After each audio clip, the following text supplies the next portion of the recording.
Hello everyone, কেমন আছো সবাই? আশা করি সবাই অনেক বেশি ভালো আছো। তো আজকে তোমাদের সাথে আরেকটা দারুণ রেসিপি শেয়ার করব।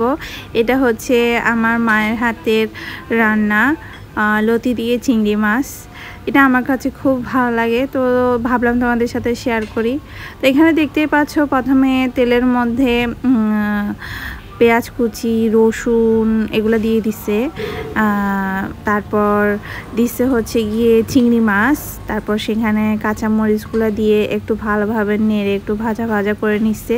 তো এগুলো যখন ভাজা ভাজা হয়ে গেছে, এটার মধ্যে দিয়ে দিছে হচ্ছে গিয়ে লবণ, হলুদের গুঁড়া, মরিচের গুঁড়া। জিরার গুঁড়া ছিল না, এই জন্য জিরার গুঁড়া দিতে পারে নাই। তো তোমাদের কাছে যদি জিরার গুঁড়া থাকে তোমরা সেটা অবশ্যই ব্যবহার করতে পারো। আর তাছাড়া এমনিতেই চিংড়ি মাছ, লতি এগুলোর মধ্যে বেশি মশলা লাগেও না। আর এখানে যে দেখতেছ যে লতি দিচ্ছে, এই লতিটা একটু প্রথমে সিদ্ধ করছে, তো সেটা আমি আসলে ভিডিও করতে পারি নাই।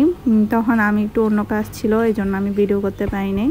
তো এই লতিগুলো প্রথমে একটু হালকা গরম জলের মধ্যে সিদ্ধ করে তারপরে এগুলো জল ফেলে দিচ্ছে। তো এই লতিগুলো এখানে চিংড়ি মাছের সাথে দেওয়ার পর ভালোভাবে একটু নাড়ে চাড়ায় কষাই নিচ্ছে। কষাই নেওয়ার পরে এখানে দেখতেছো যে গরম জল দিছে। আর লতি, কচু যে এইসব জাতীয় রান্নার মধ্যে আসলে গরম জলটা দিতে হয়, না হলে কিন্তু গলা ধরে, গলা চুলকায়। তো আমরা সব সময় লতি, কচু এগুলোর মধ্যে গরম জলই দিই, আর সবারই এটা জানা কথা।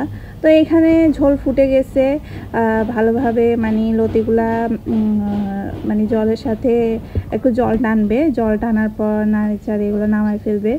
তো দেখো আমাদের রান্নাটা প্রায় হয়ে গেছে, তেলও উপর দিকে উঠে গেছে। তো তোমাদের কাছে ভিডিওটা কেমন লাগছে তোমরা আমাকে জানাবে কমেন্ট করে। যদি আমার ভিডিওগুলো তোমাদের কাছে ভালো লাগে তাহলে আমার চ্যানেলটা সাবস্ক্রাইব করে দিবে আর আমার ভিডিওগুলোকে একটা লাইক করে দিবে।